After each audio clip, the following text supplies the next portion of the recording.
भद्रक जिलार विकास को अधिक गतिशील करने माननीय मुख्यमंत्री नवीन पट्टनायक जहाँ सब योजना नहीं से संपर्क में विस्तृत विवरणी आज आम रखीचु। मु आशा करुच्ची नुआ वर्ष जनसाधारण आस्था एवं विश्वास आम सहित रहिबो एवं नवीन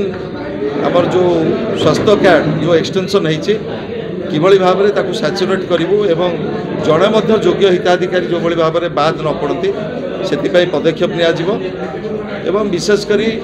भद्रक जिलार शिक्षा स्वास्थ्य जलसेचन गमनागमन क्षेत्र में व्यापक भाव में विभिन्न उन्नयनमूलक काम हाथ को निया पीवा पानी क्षेत्र में उल्लेखनीय भाव में 890 कोटी टंका इनफ्यूज कराई एवं विशेषकर जलसेचन विभाग द्वारा कोचिला एस्केप करने प्राय 400 कोटी टंका व्ययबराद राज्य सरकार करुँच रास्ता घाटर